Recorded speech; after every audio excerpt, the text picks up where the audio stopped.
अस्सलाम वालेकुम। अल्लाह ताला बहुत बहुत बरकतें अता करे आप सबके रिस्क में, खानों में और कारोबार में। तो welcome back to my YouTube channel. मैं हूँ इरम अरशद, आप देख रहे हैं स्माविया फूड सीक्रेट्स। तो आज मैं आपके लिए बहुत ही कमाल की रेसिपी लेकर आई हूँ, जो है चावलों के खीर की रेसिपी। जब भी आपका दिल करता है मीठा बनाने को या फिर कोई डेजर्ट बनाने को, तो अगर हमारे जहन में खीर आ जाए ना, तो हमें लगता है ये बहुत ही ज़्यादा मुश्किल काम है। मगर अब ऐसा नहीं है। ये रेसिपी ज़बरदस्त होने के साथ साथ बहुत टेस्टफुल होगी और बहुत जल्दी भी बन जाएगी इंशाल्लाह ताला। तो चलें स्टार्ट करते हैं इसे बनाना, टाइम को ज़ाया किए बगैर। बिस्मिल्लाहिर्रहमानिर्रहीम। यहाँ मैंने 10 लीटर दूध लिया है और उसे अच्छी तरह से बॉयल कर लिया है। जब दूध अच्छी तरह से उबल जाएगा, फिर हम इसमें ऐड करेंगे 1 किलो चावल। 10 लीटर दूध में 1 किलो चावल जाएंगे और टोटा चावल जाएंगे। इन्हें मैंने अच्छी तरह से धो के हाथों से मसल के, तो धो के तो फिर 2 घंटे के लिए भिगो दिया था, और भिगोने के बाद इन्हें मैंने मसला है ताकि ये मज़ीद छोटे हो जाएं। और इनका पानी ड्रेन करके मैं इन चावलों को दूध में ऐड कर रही हूँ। बस यहाँ पे अच्छी तरह से सारे चावल दूध में ऐड करने के बाद हम इसे अच्छी तरह से मिक्स कर लेंगे। इस खीर में चीनी कितनी जाएगी, कब जाएगी, मैं आगे जाके आपको बताती हूँ। आपने वीडियो को स्किप नहीं करना, वीडियो को पूरा वॉच करना है, फिर ही आपको इसका पूरा मेथड पता चलेगा। तो मेरी वीडियो पसंद आए तो इसे लाइक और शेयर ज़रूर कीजिएगा, चैनल को सब्सक्राइब भी कीजिएगा और बेल आइकन को भी ज़रूर प्रेस कीजिएगा। उससे मेरे आने वाली वीडियो के नोटिफिकेशन आपको मिल जाएंगे सबसे पहले देखने को। तो बस यहाँ पे मैं बहुत अच्छी तरह से इसको मिक्स कर रही हूँ। साइडों से भी आपने साथ साथ ही उतारते जाना है, इस तरह फिर लगती लगते खीर लगती जाती है। तो यहाँ मैंने दूसरे स्टफ पे 1 पाव बादाम ले लिए हैं, उन्हें थोड़ा सा देसी घी डाल के तो मैं इन्हें फ्राई कर लूँगी। अगर आपके पास देसी घी नहीं है तो आप दूसरा घी भी इस्तेमाल कर सकते हैं, कुकिंग ऑयल भी डाल सकते हैं, लेकिन बेस्ट है कि आप देसी घी का इस्तेमाल करें। और इसको उतना बादामों के तब तक रोस्ट करना है कि ये थोड़े से क्रंची हो जाएं, लेकिन इनको जलाना बिल्कुल नहीं है। साथ ही मैंने दूध में थोड़ी सी इलायचियाँ डाली हैं। इलायचियाँ आपने 15 से 20 ऐड करनी है। मैंने कुछ पहले ऐड कर दी थी, तो कुछ अब मैं ऐड कर रही हूँ, और इलायचियाँ आपने खोल के ऐड करनी है। तो बस यहाँ पे हमारे बादाम हो चुके हैं रोस्ट, तो मैं फ्लेम को ऑफ कर रही हूँ और इनको ठंडा होने के लिए छोड़ दूंगी। आप इनमें और भी ड्राई फ्रूट ऐड कर सकते हैं, पिस्ता भी ऐड कर सकते हैं, कुछ भी आप ऐड सकते हैं, लेकिन मैंने सिर्फ 1 पाव बादाम लिए हैं। तो बस दूसरी साइड पे मैंने गर्म दूध लिया है, इसी पतीले में से निकाल के तो इसमें मैं ड्राई मिल्क ऐड कर दूंगी 10 चम्मच। अब जितना दूध है लीटर के हिसाब से 10 लीटर में 10 चम्मच ही इसमें खुश्क दूध के जाएंगे।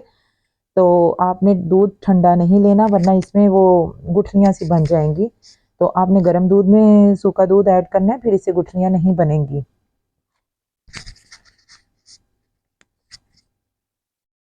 बस इसको अच्छी तरह से मिक्स करने के बाद हम इस दूध वाले मिक्सचर को भी अपने पतीले में ऐड कर देंगे और इसे अच्छी तरह से मिक्स कर लेंगे। ये बहुत ही ज़बरदस्त बनने वाली खीर है, चावलों से बनने वाली, क्योंकि आजकल अगर थोड़ी खीर बनाएं तो डिब्बा मंगवा के फिरनी का खीर का भी बना लेते हैं, लेकिन ये ऑथेंटिक रेसिपी है, चावलों की खीर की बेस्ट रेसिपी है। आप एक दफ़ा ऐसे बनाएंगे तो इंशाल्लाह ताला दोबारा आपको मुश्किल नहीं लगेगी बनाना। तो बस इसको मैं अच्छी तरह से मिक्स कर रही हूँ। इसको हमने इतना पकाना है कि ये थोड़ी सी वो गाढ़ी हो जाए।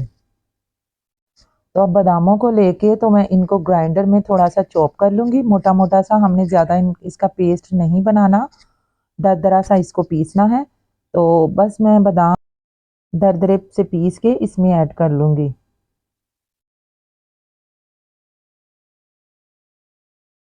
ये देखें, यहाँ पे हमारे बादाम ना बहुत ज़्यादा मोटे हैं और ना बहुत ही मैंने पीस दिए हैं, पाउडर कर दिया है, बल्कि मोटे ज़्यादा हैं। तो बस मैं इसमें सारे अपने बादाम चॉप करके इसमें ऐड कर दूंगी और इसे अच्छी तरह से दोबारा मिक्स कर दूंगी।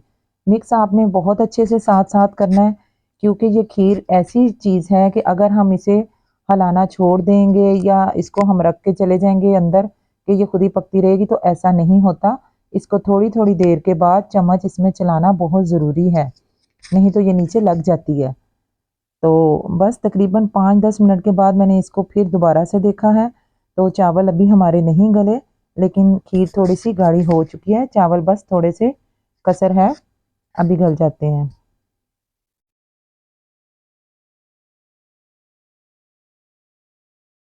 इसको पकाते हुए तकरीबन हमें यहाँ पे आधा घंटे से ज़्यादा हो चुका है, तो अभी हमारे चावल नहीं गले। बस आपने इसी तरह थोड़ी थोड़ी देर बाद इसमें चम्मच हिलाते जाना है, इसको छोड़ नहीं देना जब तक ये पूरी रेडी नहीं हो जाती। तो बस इसको हिलाते जाना है थोड़ी थोड़ी देर बाद आके। तो यहाँ पे इस स्टेज पे आके हमारी खीर थोड़ी सी पक भी गई है और गाढ़ी भी हो चुकी है, ये देखें। खीर रेडी होने की एक निशानी है, मैं आप आगे जाके आपको बताती हूँ कि इसकी क्या निशानी है, जिससे हमें पता चल जाता है कि हमारी खीर रेडी हो गई है। तो बस मैं मुसलसल इसमें चम्मच चलाती जा रही हूँ और इसको पका रही हूँ। ये देखें यहाँ पे हमारे चावल ऑलमोस्ट डन हो चुके हैं, गल चुके हैं यहाँ पे हमारे चावल, और खीर भी गाढ़ी हो चुकी है। लेकिन मैं इसको मज़ीद अभी पकाऊंगी ताकि इसका कलर थोड़ा सा चेंज हो जाए। हमने इसमें और कुछ भी ऐड नहीं करना, इसका पकाने से ही कलर थोड़ा चेंज होगा। तो इसमें खोया वगैरह कुछ भी हमने ऐड नहीं करना। तो बस यहाँ पे अब मुझे पकाते हुए इसको 1.5 घंटा हो चुका है। तो ये देखें इसका कलर भी चेंज हो गया है और खीर भी हमारी काफ़ी गाढ़ी हो चुकी है। अब इस टाइम पे आके हम इसमें 1.5 किलो चीनी ऐड करेंगे। 10 लीटर दूध में 1.5 किलो चीनी जाएगी। अगर आप मीठा बहुत ज़्यादा पसंद करते हैं तो आप 2 किलो भी ऐड कर सकते हैं, लेकिन ये परफेक्ट मेजरमेंट है 10 लीटर दूध की 1.5 किलो चीनी। अगर इससे कम डालना चाहते हैं तो कम भी आप डाल सकते हैं। आप एक दफ़ा इसे चेक करके अपने जायके के मुताबिक चीनी कम या ज़्यादा कर सकते हैं।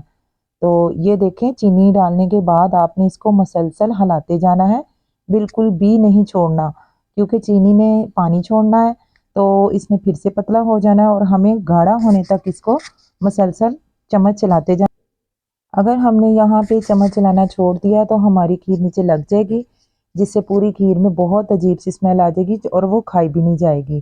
तो आपने जहाँ इतनी मेहनत की है, थोड़ी सी और मेहनत करके इसको ज़बरदस्त सा फ्लेवर दे देना है। और ये वो स्टेज है जब मैंने कहा था आपको कि हमें खुद से अंदाज़ा हो जाएगा कि हमारी खीर पक गई है। ये देखें ये उबलना शुरू हो गई है ना, इसके वो बॉयल से आ रहे हैं, इसका मतलब ये रेडी हो गई है। तो लेकिन मैं इसको मज़ीद 15 से 20 मिनट के लिए पकाऊंगी ताकि ये थोड़ी सी और गाढ़ी हो जाए। मैं इसको चम्मच में डाल के चेक कर रही हूँ कि ये कितनी गाढ़ी हुई है। वैसे गाढ़ी तो ये ठीक हो गई है, क्योंकि अभी ठंडा होने के बाद इसने मज़ीद गाढ़ा होना है। लेकिन मैं इसको 10-15 मिनट के लिए और पका के फ्लेम को ऑफ कर दूंगी। आपने देखा है कि कितनी मज़ेदार सी, कितनी ज़बरदस्त सी ये चावलों की खीर हमारी झटपट बनकर रेडी हो गई है। क्योंकि ये ज़्यादा थी इसलिए थोड़ा टाइम लगा है, वरना ये बहुत जल्दी बन जाती है। और यहाँ देखें ये बहुत तेज़ी से पकना शुरू हो गई है, इट्स मीन कि ये रेडी हो चुकी है। तो बस मैं 2-4 मिनट के बाद फ्लेम को ऑफ कर दूंगी और इसको ठंडा होने के लिए छोड़ दूंगी। साथ ही मैंने यहाँ पे लिए हैं मिट्टी के प्याले, जिसमें हमने इनको भर के तो इनको वो बांटना है। तो इसलिए मैं इसमें गरम गरम ही ऐड कर रही हूँ ताकि ये प्यालों में जाके जल्दी ठंडी हो जाएगी। तो बस इनको ठंडा करने के बाद हम बांट देंगे। तो यहाँ पे बहुत ही टेस्टी, बहुत ही मज़े की हमारी चावलों की खीर बनके रेडी हो गई है। मैं उम्मीद करती हूँ कि आपको मेरी ये वीडियो बहुत पसंद आएगी। वीडियो पसंद आए तो इसे लाइक और शेयर ज़रूर कीजिएगा और चैनल को भी सब्सक्राइब ज़रूर कीजिएगा और बेल आइकन को भी ज़रूर प्रेस कीजिएगा, उससे मेरी वीडियोस के नोटिफिकेशन आपको मिल जाएंगे। तो बस यहाँ पे मैं सारे इनको भर रही हूँ बांटने के लिए। तो ये सारे हमारे फिल हो चुके हैं यहाँ पे।